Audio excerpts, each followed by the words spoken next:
Hey, it's Uncle Bob here. Today we are reviewing the free game Mecharashi. First of all, I'd like to point out that this game is also available on mobile phones. However, I am not going to touch on that version, as my impressions are based solely on playing the game on Steam. Mecharashi is a game about, surprise surprise, robots. It's a turn-based strategy game where you command a team of up to 5 pilots on a small maps, with task of destroying enemy mechs. The game is strikingly similar to the Front Mission series, and this is no coincidence. This title was originally created as Front Mission 2089, but Square Enix cancelled the project and developers reworked it into a completely new universe.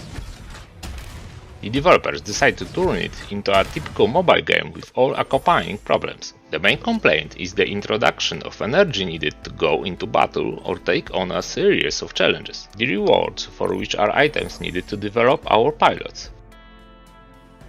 Of course, energy can be replenished if we spend a penny, otherwise we are forced to wait for our batteries to recharge. All in all, the game takes place in the future, and apparently robots are also electric vehicles that need to recharge at the station. Another negative aspect is the gacha system. We earn coupons in various ways for completing tasks, passing challenges, or by logging in daily. Through this system, success in obtaining the desired pilot along with his robot is extremely difficult, or rather, you need to be very lucky. There are two types of coupons. One is used to receive the pilot signal along with its mech. The other is used to obtain parts and entire robot sets. Everything is divided into ranks, and the best prizes have only a 3 or 5% chance of being drawn. So, while in our hangar, we fight our way through tables, logging calendars and other trivial activities just to get some coupons, currency and other junk needed for development. Moving on to the positives. Apart from the main storyline, there are challenges and allied battles that can be tough. Overall, there is plenty to do, and there will be even more in the future. A crossover with the manga Build Binary has already been confirmed.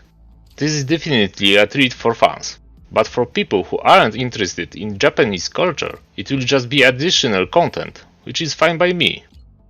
And now for the essence: machines, skills and weapons. Starting with robots, they are divided into 3 categories: heavy, medium and light. Each model has different statistics and, by default, a different purpose. For example, heavy angular robots are designed to take as much damage as possible, but their greater mass makes them less mobile, just like in real life. On the other hand, slender robots acting as snipers can cover greater distances, but they will fall apart quite quickly. Of course, this is not a rigid assignment, and you can give a Colossus a sniper rifle or a carbine. Skills: simpler ones, such as stronger strike or repair, but also more interesting ones, such as a rocket launcher salvo, combined attacks by several of our pilots, and another attack after destroying an opponent's legs or arm. Thanks to them, it is often possible to launch several attacks in a row with a single character, 4 out of 5. Story. The adventure begins with 2 mercenaries who, after joining one of the factions, quickly find themselves exposed and pursued by their former employers. Personally, I'm not involved in the plot. It not interest me in the long run. For me, it's just a backdrop that constantly gives us trivial reasons to fight more battles. I didn't even expect the story to be on par with the best RPGs, but it would have been nice to get absorbed in the characters' fates and follow their actions. I tried to do that here, but it didn't surprise me. 2 out of 5. Graphics. At first glance it seems okay, but that's just it. It seems okay. Let's start with the best part, which is the heart of the game: the robots. I think the models are superbly made. Each one is different from the previous one, in every way. They're not just reskins or models with an antenna added and called the next generation of robots.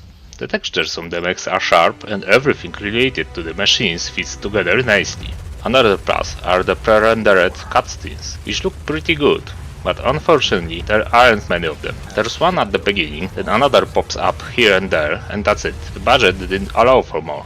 But this isn't a AAA game, and that's where the pros end. But it's not like the other elements make your eyes bleed. The second very important element is the maps on which we fight, and I have concerns about that. While the map design is okay, I feel that the textures on the map are somewhat blurry or out of focus, which contrasts quite strongly with the nice mechs. In addition, the inserts that push the plot forward are poorly done. There are portraits of hackers in desert, military base or other laboratory. Overall, the graphics give the impression of being cheap, but nevertheless quite pleasant. 3 out of 5. The music doesn't stand out. It just plays in the background. It's not annoying, it's not exciting, it's just there. Typically average. But that's a matter of taste. 3 out of 5. In my opinion, the sound effects are uneven. For example, when striking with a melee weapon in close combat, the first sound of the blow is flat and cheap, while the second sound is juicy with a louder clank of metal. Punch first. The gunshots are generally good, but I am not entirely satisfied with the carabine shots, although that's just nitpicking. Other than that, the sounds of cannons, rockets and other guns blend together nicely, and it's a pleasure to destroy the enemy's machines. However, what stands out most from the atmosphere of heavy mechs are the voices of some characters, as if they were from a completely different fairy tale. For example, there is Naomi, who has a classic voice like in some anime. Calculations done. Initiating. Since she is an Ezra character and one of the strongest pilots I have, I use her in every battle, which means I hear her voice with every move. Of course, not everyone will be bothered by this, I'm just pointing out that it can be an annoying situation. 3 out of 5. Interface is simple but attractive, with all the necessary information clearly listed. It is pleasant to click on during combat, and despite the many buttons to click on, the menu is clear and reasonably well organized. 4 out of 5. I really like the Front Mission series, especially the third one, and I've been missing something similar.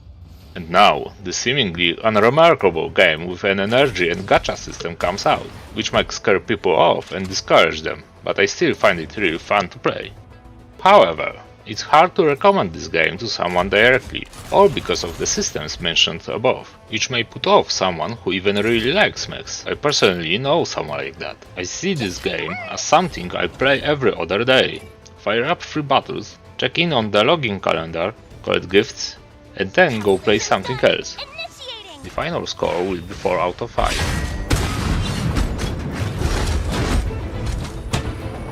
Let's kick this off. All for the Epithylum. Let's kick this off.